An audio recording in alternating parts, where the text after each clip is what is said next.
आसंतु शुणिबा बारमजा कहानीर आउ एक छोटिया गप मित्रता रक्षा। परिवेषण शिवाशीष महांती। मित्रं भवस्व एई उक्तिर सरल अर्थ हैला जगतर ओ निजर मित्र हुओ। क्षिति अप तेज मरुत ओ ब्योम एही पंचमहाभूतरे शरीर अढ़ा। तेणु एमाने समस्ते स्वयं सिद्ध मित्र। सचराचर जगत एई पंचमहाभूत भिन्न अन्य किछि नुहे। तेणु प्राणीर महाभौतिक संपर्क अविच्छिन्न। तेणु जगत मध्य मित्र। संवेदनशील उक्तिटीर तात्पर्य हैला विश्व को मित्र दृष्टि देख। एठारे प्रति मुहूर्तरे मित्रतार संभाषण प्रतिगुंजरित हेउछि। त्रेतया जुगर कथा। लंकार राजा रावण पंचवटी बनरू सीता को चोराई नेबा घटनारे श्रीराम व्यतिव्यस्त होई पड़िथिले। ताहा थिला अवतार पुरुषंकर मानवीय लीला।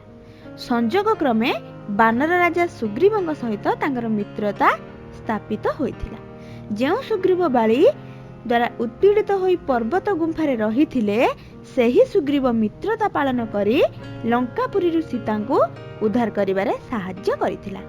मानवीय लीला खेला समाप्त पूर्वरु श्रीराम स्वरूप नदी रे झास देवा पाई प्रस्थान कले। अल्प केते दंड पूर्वरु तांकर सुग्रीवंग सहित देखा होइथिला। सुग्रीव व्याकुल भावरे कहिले, प्रभु आपण एका एका अचानक एभले निष्ठुर निष्पत्ति नै गले, ये केमिति हेला? श्रीराम कहिले, मित्र एभले निष्ठुर निष्पत्ति नेबा व्यतीत मोर अन्य कोनोसी विकल्प नथिला। मु जानिथिली तुमे निश्चय आसीब एवं तुम सहित मोर देखा हेब।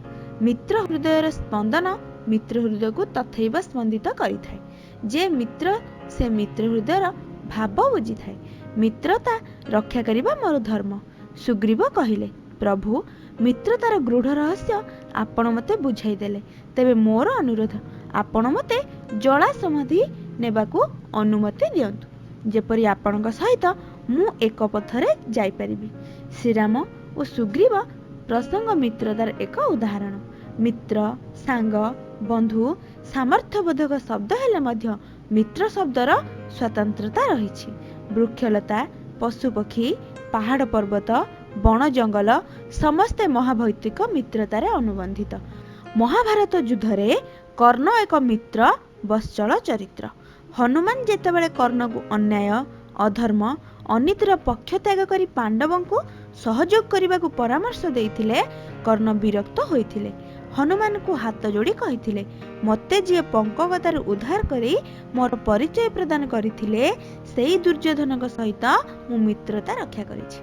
जीवनर शेष मुहूर्त पर्यंत मु सेई मित्रता रक्षा करिबी। एथिपाई मते धर्म लंघन करबाकू पड़िले मध्य मु विच्युति हेबी नाही। मित्र हब हृदय रे स्थान पाइले मनुष्य निज परिवार समाज देश और जाति प्रति प्रतिबंधक और अंतरंग होई पड़े। एही बली शह शह मित्रंकर समावेश रे मधुमय और प्रेममय परिवेश सृष्टि हुए। मित्रता को प्रेम भाव और प्रेम भावर आनंद और आनंदर जीवन अर्थपूर्ण होई थाए।